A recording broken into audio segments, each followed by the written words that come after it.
Clarisse Beaufort avait toujours su que son rôle de juge en chef de la Cour d'appel de l'État serait difficile.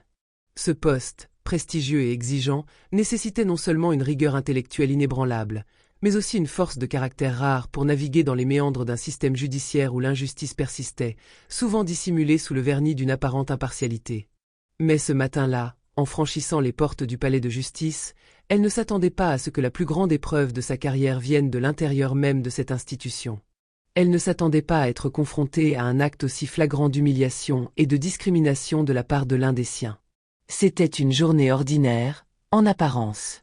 Le soleil brillait sur le bâtiment majestueux, ses colonnes en marbre blanc se dressant comme des témoins silencieux de l'histoire judiciaire du pays.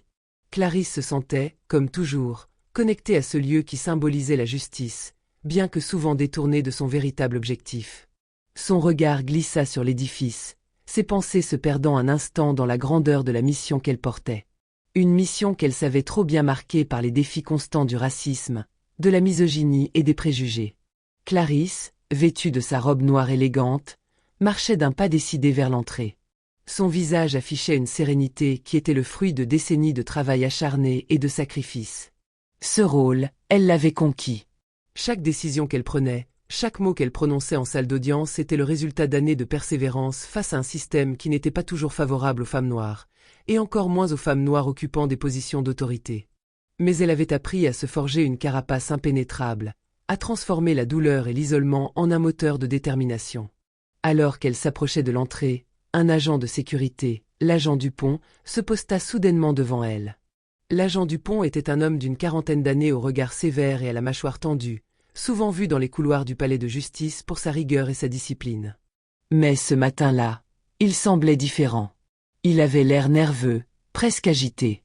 Il bloqua son passage sans aucune explication, un air autoritaire sur le visage. « Excusez-moi, madame, dit-il d'une voix froide, mais pleine d'une arrogance contenue.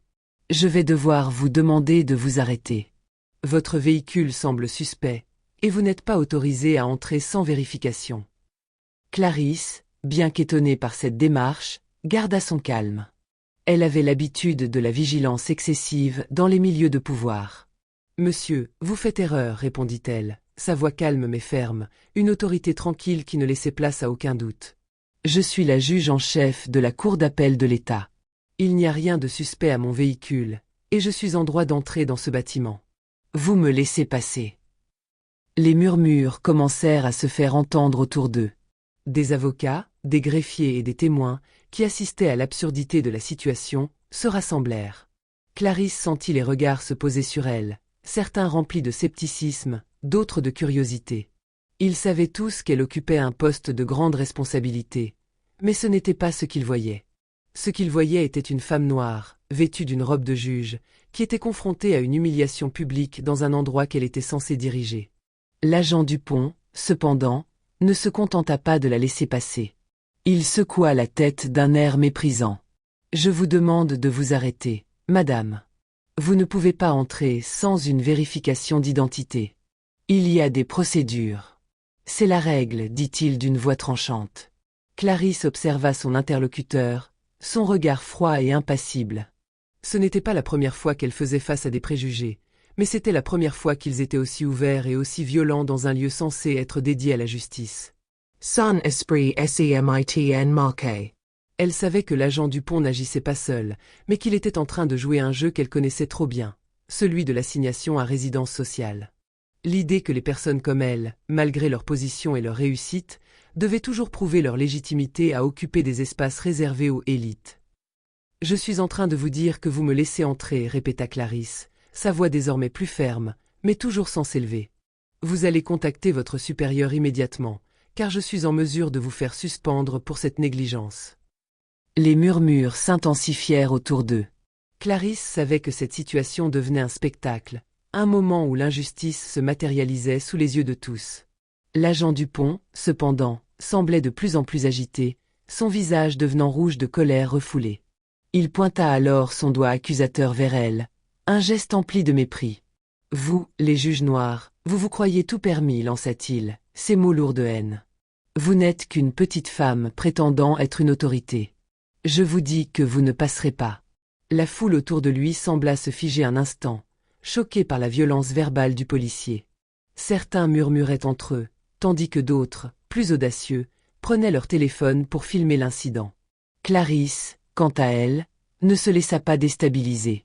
Elle avait appris à gérer ses moments d'humiliation, ses tentatives de diminuer sa dignité en public. En réponse, elle sortit son téléphone et appela immédiatement son allié, le procureur général Antoine Delacroix. Un homme qu'elle savait non seulement compétent, mais aussi profondément engagé à lutter contre l'injustice sous toutes ses formes. « Antoine, c'est Clarisse, dit-elle d'une voix calme, mais teintée d'une colère qu'elle n'avait pas l'habitude de laisser transparaître. Je suis bloquée à l'entrée du palais de justice. Cet agent refuse de me laisser entrer sous prétexte que mon véhicule est suspect, et il me traite de manière humiliante. Je vais avoir besoin de ton aide, maintenant. » En quelques minutes, Antoine arriva, furieux et les traits marqués par la colère. Il se dirigea directement vers l'agent Dupont, qui, visiblement pris au piège, commença à reculer sous le poids de l'intervention de son supérieur. « Agent Dupont, dit Antoine d'un ton glacial, vous avez non seulement enfreint les règles de procédure, mais vous avez aussi enfreint la loi en humiliant une juge en exercice. Vous allez immédiatement laisser Clarisse entrer. » L'agent Dupont, déstabilisé, hésita longuement. Il savait que sa position était intenable, mais son arrogance ne le lâchait pas. Il fit un pas en arrière, mais avant de se tourner pour retourner à son poste, il lança un dernier regard dédaigneux à Clarisse, un regard lourd de menace. « Ce n'est pas fini, dit-il d'une voix basse, presque menaçante. Vous allez voir. » Clarisse, elle, ne réagit pas. Elle entra dans le palais de justice sous le regard désapprobateur de certains de ses collègues, qui avaient observé la scène avec un mélange d'incrédulité et de gêne. Mais ce qu'ils ne savaient pas, c'est que Clarisse était loin de s'arrêter là. Ce n'était pas la fin de l'incident, c'était le début d'une longue bataille pour défendre la dignité, la justice et l'intégrité de son poste. Quelques jours après l'incident, les retombées étaient bien plus grandes que Clarisse ne l'avait anticipé. Les réseaux sociaux se déchaînèrent sous l'effet de la vidéo virale. Certains la défendaient, admirant son calme et sa dignité face à l'humiliation, mais d'autres, aveuglés par des préjugés tenaces, prenaient la défense de l'agent Dupont. Les commentaires s'enchaînaient, parfois haineux, parfois empreints de solidarité. Mais ce qui frappait le plus Clarisse, c'était l'ampleur du débat que cet incident avait déclenché sur les questions de racisme et de discrimination dans des institutions censées être des bastions de justice et d'impartialité. Clarisse ne se laissa pas déstabiliser par les attaques. Au contraire, elle décida de prendre la parole publiquement. La conférence de presse qu'elle organisa ne se limita pas à un simple récapitulatif des événements du jour. Elle se transforma en un discours poignant sur le racisme systémique, un phénomène qu'elle savait bien plus insidieux et diffus que l'agression personnelle qu'elle avait subie. Elle parla de son expérience en tant que femme noire dans une institution dont le rôle était de rendre la justice, et de la manière dont les minorités étaient souvent traitées comme inférieures, même par ceux censés les protéger. « Je ne suis pas seulement ici pour moi, dit-elle avec une voix calme mais ferme. Je suis ici pour toutes les femmes noires, pour toutes celles qui, chaque jour, dans le silence, subissent cette humiliation silencieuse. Leurs voix étouffées ne seront plus ignorées. » Son discours marqua un tournant.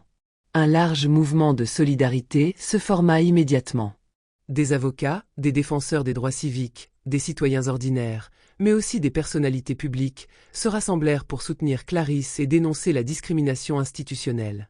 Le procureur général Antoine Delacroix, son allié de toujours, s'engagea publiquement à accompagner Clarisse dans ses démarches pour que justice soit rendue. Une enquête interne fut lancée pour examiner la conduite de l'agent Dupont, et le ministère de l'Intérieur fut contraint d'examiner sérieusement la question des abus de pouvoir au sein des forces de l'ordre. La tournure des événements fut bouleversante. À l'issue de l'enquête, il fut révélé que Dupont avait un long passé de comportements abusifs. Plusieurs plaintes avaient été déposées contre lui au fil des années, mais aucune mesure disciplinaire n'avait été prise. La vérité éclata au grand jour, et bien que la communauté n'en fût pas surprise, elle n'en ressentait pas moins la colère et l'injustice accumulées face à des années d'impunité. Clarisse, pourtant, ne se réjouit pas de cette découverte. Lorsqu'on lui annonça le licenciement de Dupont et les poursuites judiciaires qui allaient suivre, elle prit un instant pour réfléchir avant de s'exprimer. « Ce n'est pas une victoire, dit-elle avec calme, ce qui serait une véritable victoire, c'est un changement radical dans nos institutions, une transformation profonde dans notre façon de traiter chaque individu, quel que soit son statut ou sa couleur de peau. La justice n'est pas juste une question de sanction, mais de prévention. C'est là que réside la véritable réforme. Cette prise de position marqua un point d'inflexion dans la société, car l'incident de Clarisse avait mis en lumière une réalité ignorée de beaucoup, celle des femmes noires qui, à cause de leur couleur de peau, étaient systématiquement invisibilisées ou maltraitées par des structures censées être équitables. Mais le véritable impact de cette affaire se ressentit dans les réformes qui suivirent. L'affaire Dupont déclencha une série de réformes dans la police et dans le système judiciaire.